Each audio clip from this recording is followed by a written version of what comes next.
விட்டால் கௌரவ குறைச்சல். அதே நேரத்தில் மாநாடுன்னு போட்டு இந்த மாநாடுக்கு தீர்மானம் போடணும். இந்த மாநாடு தீர்மானத்துக்கு என்ன பண்றோம்?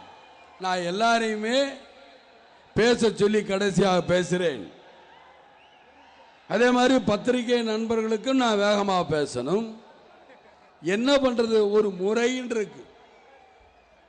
அதே மாதிரி இங்கே நான் மாநாடு வந்து பேசும் பொழுது உங்களை எல்லாம் வரவேற்பு கொடுத்தேன், நன்றி, சந்தோஷம். அதே மாதிரி இங்கே இருக்கிற இந்த மாநாடு கூட்டத்தையும் உங்களை போல உள்ள கூட்டத்தையும் பார்த்துக்கிட்டு இருக்கிற கேப்டன் டிவி மூலியமாக அங்க இருக்கிற ஆளுங்கட்சியா இருந்தாலும் எதிர்கட்சியா இருந்தாலும் விஜயகாந்தி என்ன செய்யறேன்னு பார்த்துக்கிட்டு இருக்காங்களே, அவங்களுக்கும் என் நன்றி கலந்த வணக்கத்தை தெரிவித்துக் கொள்கிறேன்.